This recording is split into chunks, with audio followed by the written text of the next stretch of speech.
স্বাগত নিউজ 24 বেলা 12টার সংবাদে আপনাদের সাথে আছি আমি আকাশ এহসান। দেশজুড়ে কঠোর লকডাউনের মধ্যেই বেড়ে চলেছে করোনা ভাইরাসের আক্রান্ত রোগী ও মৃত্যুর সংখ্যা। 24 ঘন্টায় করোনা আক্রান্ত হয়ে দেশের বিভিন্ন জেলায় মারা গেছে 131 জন। এর মধ্যে রাজশাহী মেডিকেলে 25 জন, খুলনায় 12 জন, কুষ্টিয়ায় 13 জন, সাতক্ষীরায় 9 জন, ঝিনাইদহে 11, ময়মনসিংহে 19, বরিশালে 13, টাঙ্গাইলে 9, ফরিদপুরে 10 ও চট্টগ্রামে 10 জন মারা গেছে। এসব জেলায় করোনার সংক্রমণও বাড়ছে। করোনা ভাইরাসের এই ঢেউয়ে দ্রুত সংক্রমণ ছড়িয়ে পড়ায় হঠাৎ করে হাসপাতালগুলোতে রোগীর চাপ বেড়েছে। কোনো কোনো হাসপাতালে শয্যা সংকট দেখা দেয়ায় মেঝেতেও চিকিৎসা দিতে বাধ্য হচ্ছেন অনেকে। আবার অনেক হাসপাতালে আইসিইউ ফাঁকা নেই।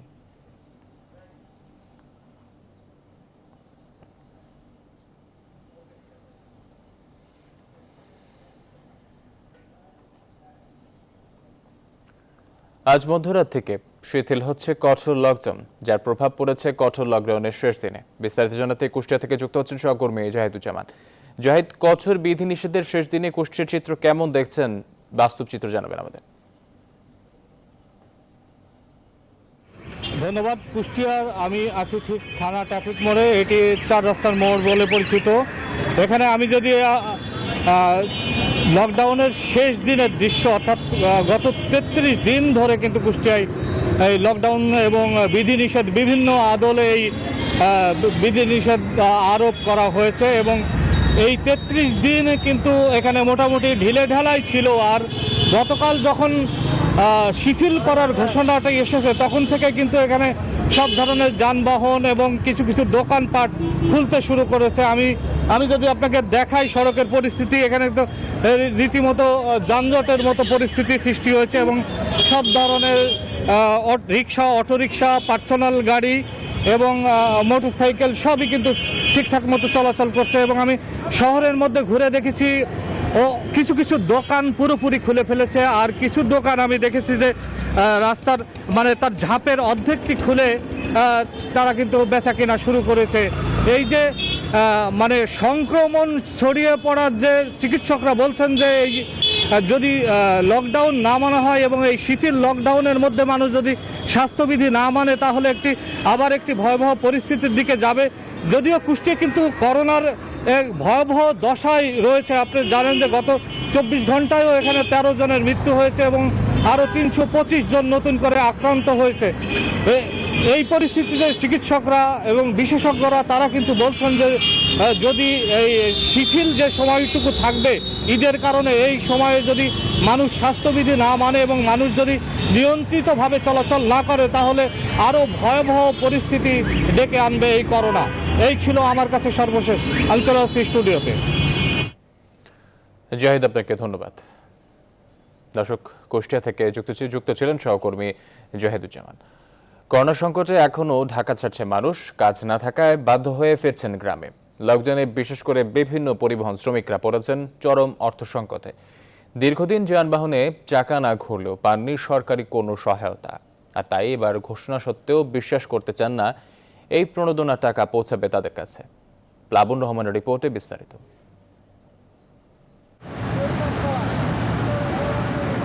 রাত 1:30, মহাখালী বাস টার্মিনাল।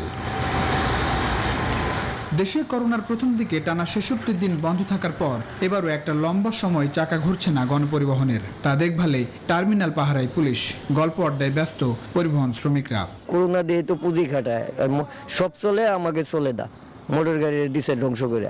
সরকার আমাদের নাগরিকই মনে করে না। এর আগে লকডাউনে কইছে 2500 টাকা করে পাবো। আমি আমার মোবাইল চেক করি, বিকাশে কোনো মেসেজ আইলে মেসেজ চেক করি, টাকা আয় নাই। এমন সংকটে টার্মিনালের মধ্যবয়সী এই শ্রমিক ফিরে যাচ্ছেন আপন ঠিকানায়, নিজ গ্রামে। সংসারের মালামাল লোড হচ্ছে ট্রাকে, ভাঙার স্বপ্ন নিয়ে ছাড়ছেন রাজধানী। খাওয়া দাওয়ার টাকাই জোগাইতে পারি না। টার্মিনালে কাজ করতাম, গাড়ি বন্ধ, এই জন্যই তো মাল সামানা নিয়ে চলে যাচ্ছি। সামনে আরো কারফিউ জারি করলে আমরা তো যাইতে পারবো না। লকডাউনে সিএনজি বন্ধ থাকার কথা থাকলেও রাতে অবাধে চলছে 3 চাকার এই যান। ঢাকার পথে পথে খুঁজে ফিরছে যাত্রী। সংসারে খাবার নাই, বাল বাচ্চাও অভাবে, না বেরিয়ে পারতেছি না, আমরা না পাইতে পারছি, ঘরে বাজার নাই। রাত 2:15, শ্যামলী বাস স্ট্যান্ড। লকডাউনে সংসারের ঘানি টানতে টানতে ক্লান্ত রিক্সা চালক দিনের পর রাতেও যতটা পারছেন চালিয়ে যাচ্ছেন দুই পা, কিন্তু তাতেও পরিবারের খরচ ওঠানোই কঠিন। 500 টাকা ভাড়া মারছি, একবারও চলান একবারও করি নিয়ে গেছে স্যার। এটা লকডাউনটা কালকে ছাড়লেই 2 দিন থাইকাই, তারপরে বউ বলা বললে দেশে যাবো, কানে ধরে যাবো, আর বাকি জীবনে টাকা আসবো না। কি করবো মামা, পেটের অভাব, খাইতে তো রাতে 3টা 4টা আছে। সরকার তো আমরা তো আয় ব্যয় পাইতেছি না, আমরা তো কিছুই পাই না। গ্যাসের লকডাউন তো নেই, এই পর্যন্ত মানে 1 কেজি চাউলও আমরা কোনো জায়গায় পাই নাই। রাত 3টা, গাবতলী বাস টার্মিনাল। সব গাড়ির চাকা বন্ধ। এমন সংকটের মধ্যেও চোরের ভয়, যে কারণে রাত জেগে পাহারা দিচ্ছেন বাস। গাড়িতে থাওয়া লাগে, ঘুমানি লাগে ভাই, নাহলে ব্যাটারি ম্যাটারি চুরি হয়ে যায় ভাই। এমন বাস্তবতায় নিম্ন আয়ের মানুষের জন্য 3200 কোটি টাকার 5টি প্রণোদনা প্যাকেজ ঘোষণা করেছেন প্রধানমন্ত্রী, যারাও তাই দিনমজুর, পরিবহন শ্রমিক সহ 17,24,470 জন পাবেন 2,500 টাকা করে, যে জন্য বরাদ্দ 450 কোটি টাকা।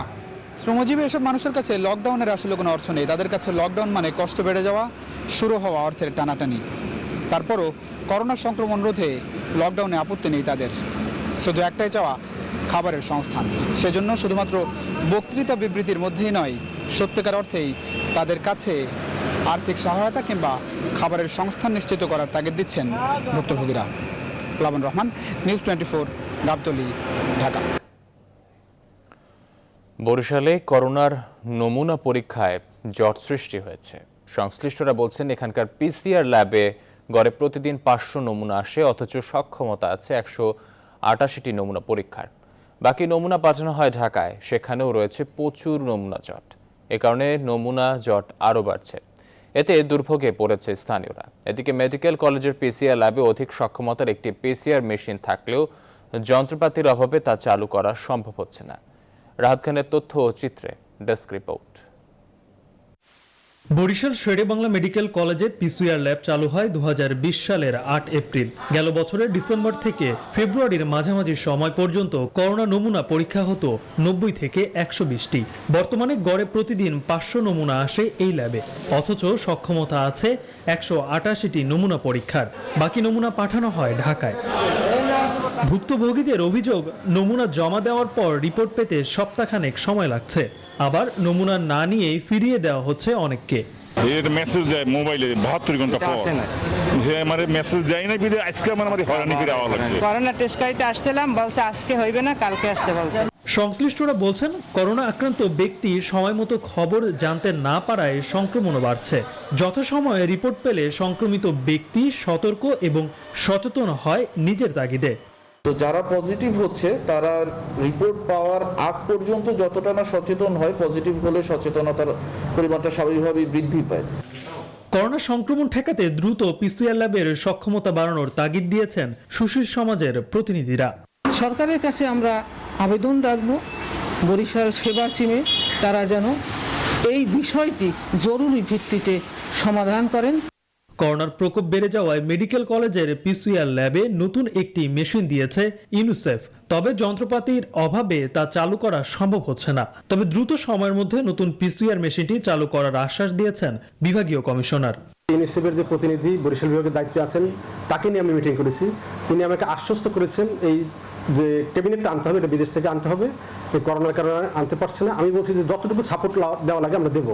পিসিআর ল্যাব ছাড়াও বরিশালে করোনা র্যাপিড অ্যান্টিজেন পরীক্ষার ব্যবস্থা রয়েছে। Desk report, news 24। এবারে পশুর হাটের খবর। কোরবানির ঈদকে সামনে রেখে সারা দেশে জমে উঠছে পশুর হাট।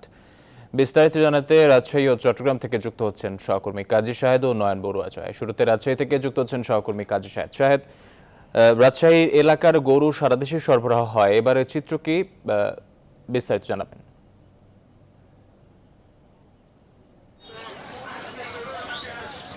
ধন্যবাদ আকাশ।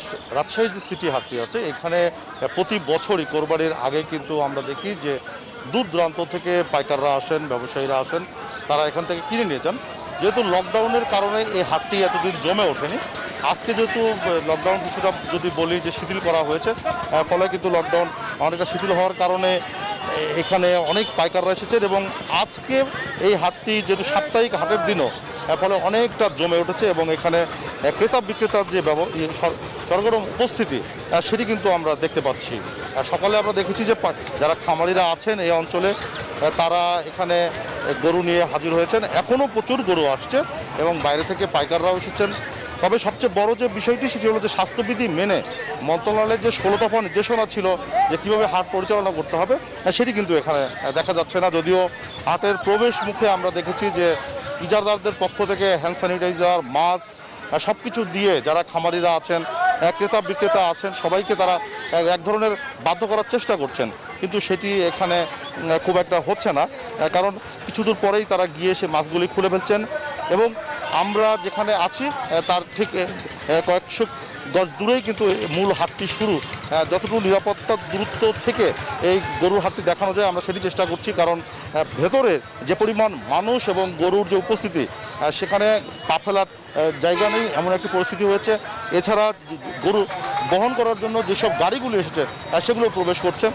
ফলে বলা যায় যে ক্রেতা বিক্রেতার উপস্থিতিতে রাজশাহীর যে সিটি হাট এবং উত্তরাঞ্চলের দ্বিতীয় বৃহত্তম যে পশু হাটটি আছে সেটি কিন্তু আজকে একটি জমজমাট অবস্থায় এবং আজকে কয়েকশো কোটি টাকার পশু এখানে বিক্রি হবে এমন আশাবাদ ব্যক্ত করেছেন ইজারাদাররা। তো এই ছিল রাজশাহী থেকে আমার কাছে পশু হাটের সর্বশেষ খবর। আমরা চলে যাচ্ছি চট্টগ্রামের সহকর্মী নয়ন বড়ুয়া জয়ের কাছে সেখানকার খবর জানতে।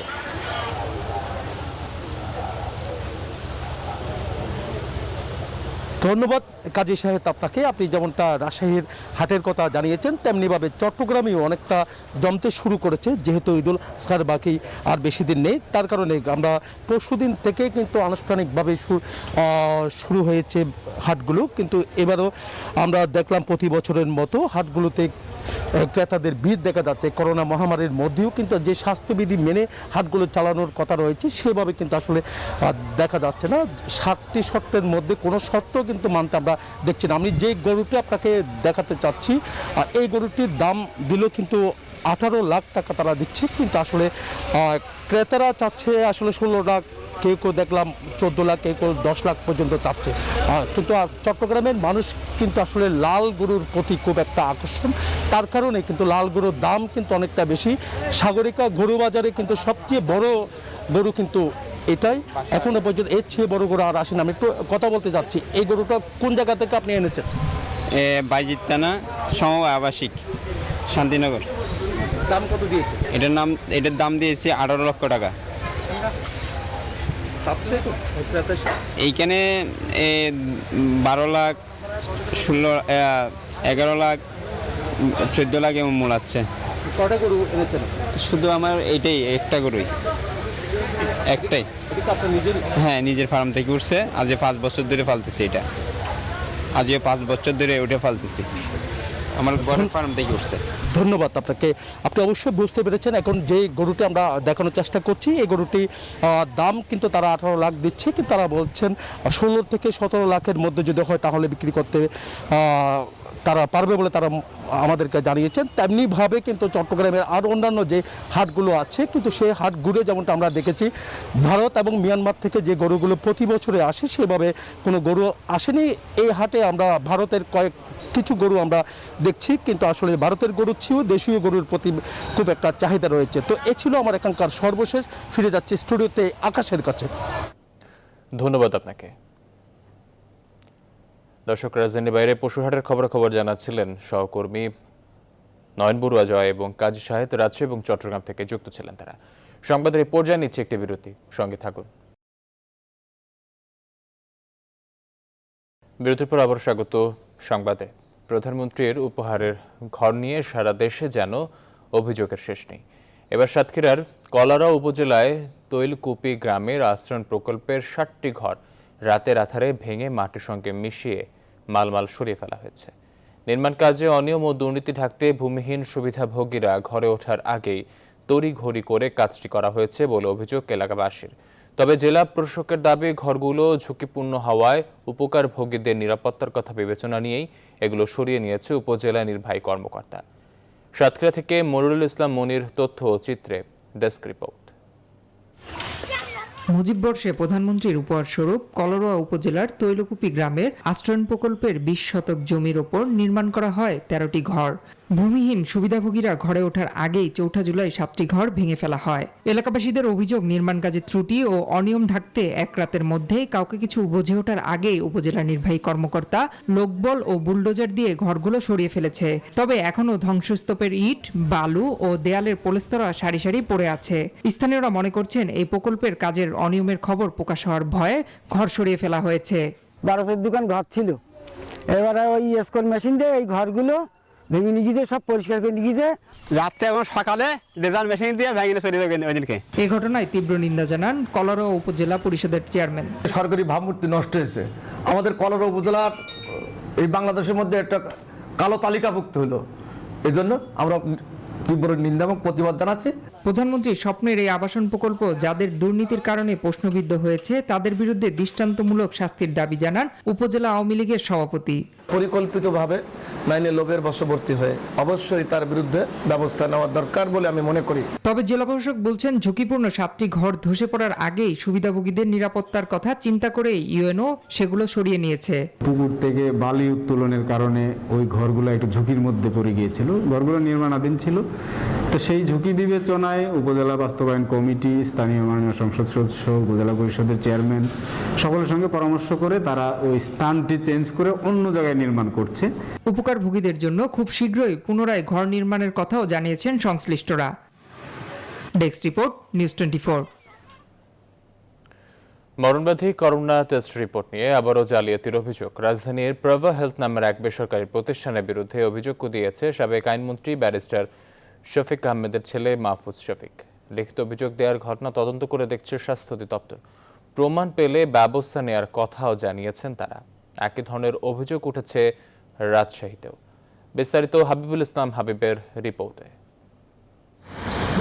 করোনা পরীক্ষা নিয়ে আবারও জালিয়াতির অভিযোগ। গেল বছর হরহামেশায় ভুয়া করোনা সার্টিফিকেট দিয়ে দেশব্যাপী আলোচিত হয় জিকেজি হেলথ কেয়ার ও রিজেন্ট হাসপাতাল। এর মূল হোতারা এখনও কারাগারে। সে ঘটনার রেশ কাটতে না কাটতেই এবার ভুয়া করোনা পরীক্ষার সনদ দেওয়ার অভিযোগ উঠেছে প্রভা হেলথ নামের এই প্রতিষ্ঠানের বিরুদ্ধে। সাবেক আইনমন্ত্রী ব্যারিস্টার শফিক আহমেদের ছেলে ডাক্তার মাহফুজ শফিক নিউজ 24-কে জানান, সম্প্রতি 2 সন্তান ও স্ত্রীর করোনা টেস্ট করান প্রভা হেলথে, কিন্তু কোনো ধরনের লক্ষণ ছাড়াই তাদের 3 জনেরই করোনা পজিটিভ আসে। এতে সাবেক আইনমন্ত্রী সহ তার পরিবার বিচলিত হয়ে পড়েন। পরদিনই পরিবারের 20 সদস্যকে একসাথে করোনা পরীক্ষা করান আইইডিসিআর থেকে। সেই পরীক্ষার ফলাফল সবারই নেগেটিভ আসে। এই ঘটনার সঠিক তদন্ত ও এর যথাযথ ব্যবস্থা নেওয়ার দাবি জানায় সাবেক আইনমন্ত্রীর পরিবার। এটা শোনার পর তো আর তো বুঝতেই পারতেছেন, পুরা পরিবার সহ আমরা সহ জাস্ট শকড যে এটা কি হলো। ওরা যে আমাদের এরকম করলো, আমি সংশ্লিষ্ট যত দপ্তর আছে আমার জ্ঞানের মধ্যে স্বাস্থ্য মন্ত্রণালয়ে সুষ্ঠু তদন্তের জন্য আবেদন করছি এবং আমি অফিসিয়ালি তাদের কাছে অ্যাপ্লিকেশন দিয়েছি এবং আমি আশা করব এই অন্যায় যেন আমার মতো আর কারোর সাথে না হয়। অভিযোগের বিষয়ে জানতে বনানীতে প্রভা হেলথে গেলে এ বিষয়ে কথা বলতে রাজি হননি সংশ্লিষ্ট কেউই। তবে লিখিত জবাবে জানান, বিশ্বের কোনো টেস্টই শতভাগ সঠিক হয় না, কোনো কোনো ক্ষেত্রে পজিটিভ থাকলেও নেগেটিভ আসে। আমি এর সম্বন্ধে কোনো কমেন্টই করতে পারছি না ভাই। আমাদের যে টিম আছে ওদেরকে বলি এগুলো খবর নিতে। প্রশ্ন হলো, তাদের এই বক্তব্য সঠিক হলে একসাথে 3 জনেরই করোনা পজিটিভ হলো কিভাবে? প্রভা হেলথের এই বক্তব্য সঠিক নয় বলে মনে করেন বঙ্গবন্ধু শেখ মুজিব মেডিকেল বিশ্ববিদ্যালয়ের উপাচার্য। করোনার ব্যাপারে যে আরটিপিসিআর, এখানে সাধারণত এই ত্রুটি হওয়ার কথা নয়, অথবা মেশিনের কোন রকম ত্রুটি আছে কিনা এর জন্য একটা তদন্ত করা যেতে পারে। স্বাস্থ্য অধিদপ্তরের মুখপাত্র জানান, তাদের এই অভিযোগ খতিয়ে দেখা হবে। প্রভা হেলথ করোনার জাল সনদ দিয়ে থাকলে তাদের বিরুদ্ধে যথাযথ ব্যবস্থা নেওয়ার কথাও জানান তিনি। যদি অভিযোগ এসে থাকে এটি তারা যাচাই বাছাই করে দেখবেন, তদন্ত করে দেখবেন এবং সেখানে যদি প্রকৃত কারো দোষ থেকে থাকে নিশ্চয়ই এটি স্বাস্থ্য অধিদপ্তর ব্যবস্থা নেবে। করোনার সনদ জালিয়াতি করে বিদেশি মানুষদের সঙ্গে প্রতারণার অভিযোগে রাজশাহীতে 3 জনকে গ্রেপ্তার করেছে নগর গোয়েন্দা পুলিশ। বুধবার রাতে ও বৃহস্পতিবার সকালে অভিযান চালিয়ে তাদের গ্রেপ্তার করা হয়। হাবিবুল ইসলাম হাবিব, নিউজ 24, ঢাকা। কর্মস্থলে শ্রমিকের মৃত্যু থামছে না কোনোভাবে। তাজরিন, রানা প্লাজা, পুরান ঢাকার নিমতলী চুরিহাট্টা, সর্বশেষ সেজান জুস কারখানা, কোথাও পুড়ে কোথাও চাপা পড়ে নির্মম মৃত্যু হচ্ছে শ্রমিকের। প্রতিটি ঘটনায় পর্দার অন্তরালে থেকে যাচ্ছে প্রকৃতদর্শীরা। সংশ্লিষ্টরা বলছেন, মালিকদের কম ব্যয় বেশি মুনাফা লাভের মানসিকতা দুর্ঘটনার অন্যতম বড় কারণ। এছাড়া দুর্ঘটনার সরকারি সংস্থাগুলোকে দায় নিতে হবে বলেও মত বিশেষজ্ঞদের। সুলতান আহমেদের রিপোর্টে বিস্তারিত। 2012 সালের 24 নভেম্বর সাভারের তাজরিন ফ্যাশনসে ভয়াবহ অগ্নিকাণ্ডে পুড়ে যায় 117টি তাজা প্রাণ। তার পরের বছরে ধসে পড়ে সাভারের আরেক বৃহৎ পোশাক কারখানা রানা প্লাজা, যেখানে প্রাণ হারায় 1175 জন শ্রমিক। এরপর পুরান ঢাকার নিমতলী, চুরিহাট্টা, সবশেষ রূপগঞ্জের সেজান জুস কারখানায় অগ্নিকাণ্ড। এ যেন একই ট্র্যাজেডির ভিন্ন ভিন্ন চিত্রায়ন। প্রতিটি দুর্ঘটনার পর কয়েকদিন চলে জোর আলোচনা, তারপর প্রেক্ষাপট পাল্টে চাপা পড়ে সেই ঘটনা। পর্দার অন্তরালেই থেকে যায় দোষীদের নাম, অথচ কারখানা চালু করতে কয়েক ধাপে অনুমোদন নেওয়া হয় সরকারি কয়েকটি সংস্থার কাছ থেকে। কিভাবে দেয় তারা অনুমোদন, সেই প্রশ্নই ঘুরে ফিরে আসছে।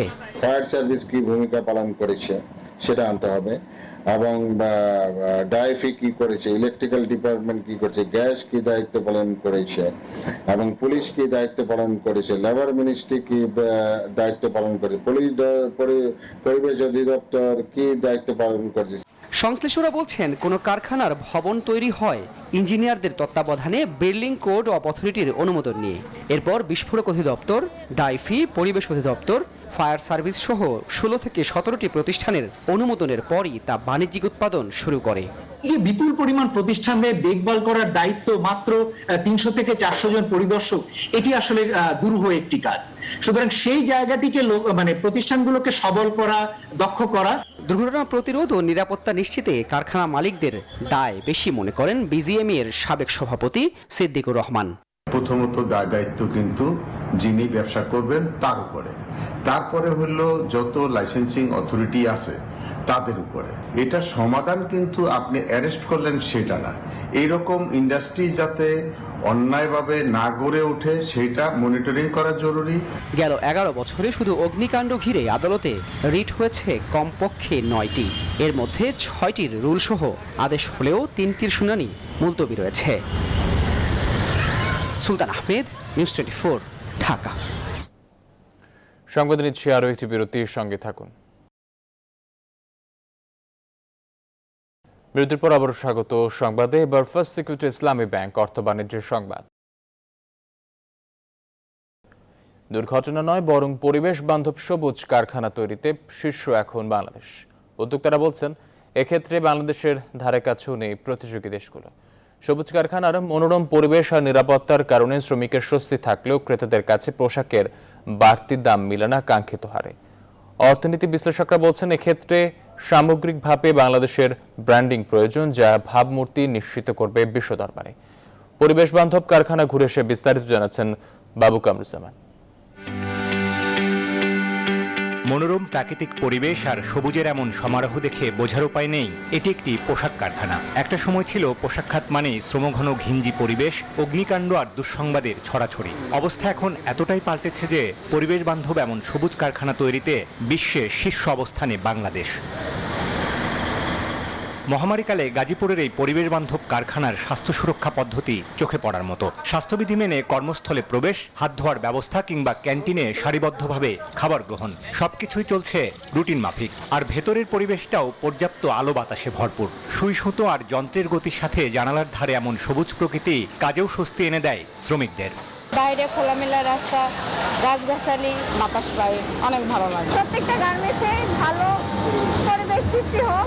পরিবেশ বান্ধব কারখানার মান ও সনদ দেয়া যুক্তরাষ্ট্রের ইউএস গ্রিন বিল্ডিং কাউন্সিলের হিসাবে বাংলাদেশে এমন পোশাক ও বস্ত্র কারখানার সংখ্যা বেড়ে দাঁড়িয়েছে 144-এ। এছাড়াও নির্মাণাধীন ও সনদ পাবার অপেক্ষায় আছে আরও প্রায় 500 সবুজ কারখানা। বিস্ময়কর হলেও মানের বিচারে ইন্ডাস্ট্রিয়াল বা শিল্প ক্যাটাগরিতে বিশ্বের শীর্ষ 100 কারখানার 39টি এখন বাংলাদেশের দখলে। প্রতিবেশী ভারত, পাকিস্তান, শ্রীলঙ্কাতেও এই সংখ্যা 10%-এরও কম। উদ্যোক্তারা বলছেন, পরিবেশ বান্ধব কারখানায় 10 থেকে 30% পর্যন্ত বাড়তি বিনিয়োগ প্রয়োজন হয়। কর্মপরিবেশের উন্নয়ন ও এমন কারখানার সংখ্যা বাড়াতে সরকারের বিশেষ নীতি সহায়তা প্রয়োজন। আমার ফ্যাক্টরি বা এরকম যারা গ্রিন ফ্যাক্টরি বা গুড ফ্যাক্টরি যারা অ্যাকর্ড অ্যালায়েন্সের সাথে কাজ করছে, তারা সবাই আনতে হবে হেলথ, সেফটি এবং এনভায়রনমেন্ট নিশ্চিতভাবেই কাজ করছে এবং এখানে যারা কাজ করছে তারা হ্যাপিলি কাজ করছে। নতুন যারা আসছেন এদেরকে আরো বেশি উৎসাহিত এবং আরো বেশি প্রণোদিত করার জন্য পলিসিগত আরো কিছু বেনিফিট আমার মনে হয় সবুজ কারখানা যারা নতুন উদ্যোক্তা তাদের জন্য ঘোষণা করা উচিত। পরিবেশ বান্ধব কারখানার বিপুল বিনিয়োগ বিশ্ব দরবারে পোশাকের ভাবমূর্তি উজ্জ্বল করতে বড় ভূমিকা রাখছে। এক্ষেত্রে সামগ্রিকভাবে বাংলাদেশের ব্র্যান্ডিংয়ে মনোযোগ এবং পোশাকের দাম বৃদ্ধিতে ব্র্যান্ড ক্রেতাদের নমনীয় হওয়ার কথা বলছেন অর্থনীতি বিশ্লেষকরা। দেশে এ ধরনের যারা বিনিয়োগ করেন তাদেরকে উৎসাহিত করা, তাদেরকে প্রণোদিত করা, যারা নাকি বিদেশি ব্র্যান্ড বায়ার যারা আছেন তাদেরও একটা দিক থেকে আমাদের তাদেরকেও একটা প্রেশার দেওয়ার একটা ব্যাপার আছে। পরিবেশ বান্ধব স্থাপনায় 50% পর্যন্ত বিদ্যুৎ সাশ্রয় এবং 40% পর্যন্ত পানির ব্যবহার কমিয়ে আনা সম্ভব। ফলে জ্বালানির এমন সাশ্রয় দীর্ঘমেয়াদে বড় সুফল বয়ে আনে সবুজ কারখানার উৎপাদনশীলতায়। বিশ্বমানের পরিবেশ বান্ধব কারখানার অনন্য উদাহরণ এখন বাংলাদেশ। রানা প্লাজা এবং তাজরিন দুর্ঘটনার পর যে ব্যাপক সংস্কার কার্যক্রম হাতে নেওয়া হয়েছিল তার সুফলও মিলছে তৈরি পোশাক খাতে। ফলে একের পর এক গড়ে উঠেছে এমন অনন্য সবুজ কারখানা যেখানে শ্রমিকরা কাজ করছেন অনেকটা নিশ্চিন্তে। অর্থনীতি বিশ্লেষকরাও বলছেন আগামী দিনে তৈরি পোশাক শিল্পকে টেকসই করতে হলে সবার আগে গুরুত্ব দিতে হবে শ্রমিকের কর্মপরিবেশ এবং নিরাপত্তার বিষয়টি।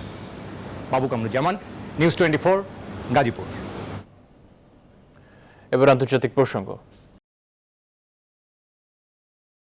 দক্ষিণ আফ্রিকায় সাবেক প্রেসিডেন্ট জ্যাকব জুমাকে হাজতে পাঠানোর প্রতিবাদে সহিংস বিক্ষোভে নিহতের সংখ্যা বেড়ে 72 জনে দাঁড়িয়েছে। সোমবার রাতে দেশটির একটি শপিং মলে পথদলিত হয়ে নিহত হয়েছেন 10 জন। সহিংসতা নিরসনে মোতায়েন করা হয়েছে সেনাবাহিনী। দুর্নীতি মামলার তদন্তের সময় আদালত অবমাননার দায়ে 15 মাসের কারাদণ্ড পাওয়ার পর গেল সপ্তাহে পুলিশের কাছে আত্মসমর্পণ করেন জুমা। এরপর থেকে শুরু হয় তার সমর্থকদের বিক্ষোভ। এক বিবৃতিতে দেশটির পুলিশ জানিয়েছে বিক্ষোভে উস্কানিদাতা হিসেবে 12 জনকে শনাক্ত করেছেন তারা। এখন পর্যন্ত আটক হয়েছেন 1234 জন। চলতি সপ্তাহে বিক্ষোভে অগ্নিসংযোগের পাশাপাশি লুটপাটের ঘটনা ঘটছে। এমন পরিস্থিতি অব্যাহত থাকলে শিগগিরই মৌলিক খাদ্য সরবরাহের ঘাটতি দেখা দিতে পারে বলে সতর্ক করছেন মন্ত্রীরা। দাঙ্গাকারীদের গ্রেপ্তারে পুলিশকে সহায়তা করছে সেনাবাহিনী।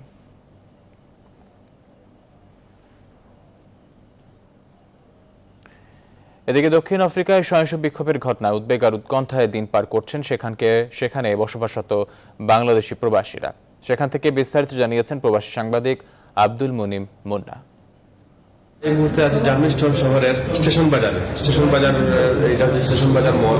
এখানে অনেকগুলো অসংখ্য দোকান আছে। সেইটা এটিএম সাউথ আফ্রিকার অন্যতম একটা বড় ব্যাংক আবসা ব্যাংক। সেই আবসা ব্যাংকের এখানে এটিএম বুথটা ব্যাংকে চুরমার করে লুটপাটকারীরা নিয়ে চলে গেছে।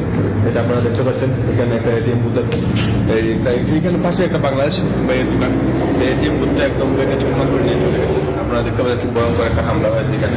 একটু দূরে থেকে ধরে তারপরে আমরা এখানে একটা বাংলাদেশ ইলেকট্রনিক্সের দোকান এবং এখানে একটা মদের বার, এগুলা সব ব্যাঙে চুরমার করে এবং আগুন জ্বালিয়ে দিয়ে গেছে। এখানে প্রত্যেকটা দোকান, এখানে প্রায় শহর উপরে দোকান আছে, প্রত্যেকটা দোকান ব্যাঙে চুরমার করেছে। এই যে ফ্যাশন হাউস জুতার দোকান আছে, সম্পূর্ণ দোকানগুলো ব্যাঙে চুরমার করেছে। পিছন দিকে এটিএম বুথ আছে, বাংলাদেশের দোকান আছে, সবগুলো ব্যাঙে চুরমার করে সব নিয়ে চলে গেছে সাউথ আফ্রিকান এই বর্তমান সহিংসতার কারণে। তো আমরা এই মুহূর্তে আসছে সর্বশেষ পরিস্থিতিটা দেখতে আপনাদেরকে। সংবাদ রিপোর্ট জানিয়েছি আরও একটি বিরতির সঙ্গে থাকুন। বিরতির পর আবারও স্বাগত সংবাদে। এবার খেলার খবর। জিম্বাবুয়ে সফরে টেস্টের লড়াই শেষে 16 জুলাই রঙিন পোশাকে মাঠে নামতে যাচ্ছে বাংলাদেশ ক্রিকেট দল। আজ প্রস্তুতি ম্যাচে নিজেদের ঝালাই করে নেবেন তামিম ইকবালরা।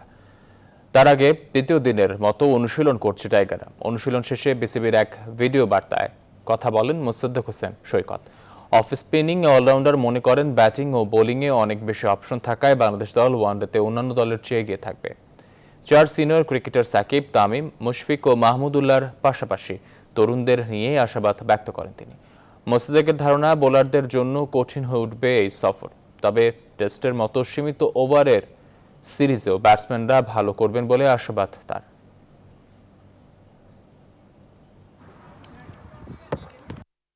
আমাদের যে টিমটা ওয়ানডে স্পেশালি, তো এখানে অন্যান্য অনেক টিমের থেকে আমরা এই দিক থেকে আগে আছি যে আমাদের টিমে যে 4 জন এক্সপিরিয়েন্স প্লেয়ার আসে এবং সাথে যারা ইয়াং কম্বিনেশন আছে, তো এটা অন্যান্য অনেক টিমে হয়তো নাই। সো এই দিক থেকে আমি মনে করি যে আমাদের অবস্থান খুব ভালো এবং অবশ্যই আমাদের অপশন অনেক বেশি, ম্যাক্সিমাম নাম্বারস অফ প্লেয়ার যারা অনেক বোলিং ব্যাটিং দুইটাই করতে পারে। সো এটা টিমের জন্য। বিনোদনের খবর জানিয়ে শেষ করছে এখনকার আয়োজন। শুটিং এই আর এমন কি, গুটি কয়েক শিল্পী আর কোনো রকম ব্যবস্থাপনা থাকলেই যে কেউই তো বানাতে পারে নাটক বা সিনেমা। এমন ধারণা নিয়ে অনেকেই আসেন মিডিয়ায়, তারপর কিছু একটা বানিয়ে প্রচার চালায় তোড়জোড়। এমন বিষয়কে উপজীব্য করে এবারে নির্মিত হচ্ছে ঈদের নাটক road to media. Ziaur Rahman জিয়ার নির্মিত এই নাটক নিয়ে শুকুন আমির জানাচ্ছেন বিস্তারিত। লাইট, ক্যামেরা, অ্যাকশন, শুটিংয়ে এই 3 শব্দ আম জনতার কাছে সব থেকে আকর্ষণীয়। নাটকও হোক কিংবা সিনেমা, সৃজনশীল এ পেশার ব্যক্তিদের কাজ কিন্তু কম পরিশ্রমের নয়। অভিনয় থেকে শুরু করে টেকনিক্যাল সাপোর্ট, সবগুলো মাধ্যমেই প্রয়োজন দক্ষ এবং বিচক্ষণ জনবল। তবে কারো কারো কাছে শুটিং মানেই নিছক বিনোদন। ভ্রান্ত এই ধারণাকে উপজীব্য করে নির্মিত হচ্ছে নাটক রোড টু মিডিয়া, যার পরিচালক জিয়াউর রহমান জিয়া। নতুন নতুন প্রডিউসার যারা মূলত নাটকের ভালোবেসে আসে না, নাটকটি নিয়ে খেলার জন্য আসে, সেরকমই এক প্রডিউসারের গল্প, যিনি শুটকি বিক্রি করেন, তার ইচ্ছা হয়েছে সে নাটক বানাবে। এখন কিছু কিছু উঠতি ছেলে মেয়ে আছে যারা সারাদিন ঘোরে এবং কিছু প্রডিউসার খোঁজে, বিভিন্ন লোকেশনে চলে যায়। আপনি যদি টাকাটা খরচ করতে চান বা লগ্নি করতে চান, প্রপার ওয়েতে করেন, যাতে নাটকটা সুন্দর হয়, আপনার সুনাম হয়। এটাই ছিল আমার আজকের বোঝানোর জন্য এই নাটকটি করার। আমিনুল ইসলাম চৌধুরী, মীর সাব্বির, ফারজানা রিক্তা, রুমি, বাচ্চু সহ এক ঝাঁক তারকা শিল্পীর অংশগ্রহণে সম্প্রতি সম্পন্ন হয়েছে নাটকটির দৃশ্য ধারণ। নাটক হয়তো দেখে মানুষ মজা পাবে, হয়তো যারা দেখবে তারা হয়তো ভাববে মিডিয়ার মানুষ কি তাহলে এরকমের করে নাকি, কিন্তু আসলে ব্যাপারটা এরকমের মিডিয়ার মানুষ সবাই করে না, তারা করতে চায়ও না। ভালো মন্দ দর্শকের কাছে যাক, দর্শক বুঝতে চেষ্টা করুক দেশ, আমাদের সমাজ, আমাদের সংস্কৃতি, আমাদের শিল্প, নাটক আমাদের জীবনের একটা অংশ। এবারের ঈদুল আজহায় বেসরকারি একটি টেলিভিশন চ্যানেলে প্রচারিত হবে নাটকটি। শুকুন আমির, নিউজ 24, ঢাকা। দর্শক, এই ছিল আয়োজনে এতক্ষণ সাথে থাকার জন্য ধন্যবাদ সবাইকে।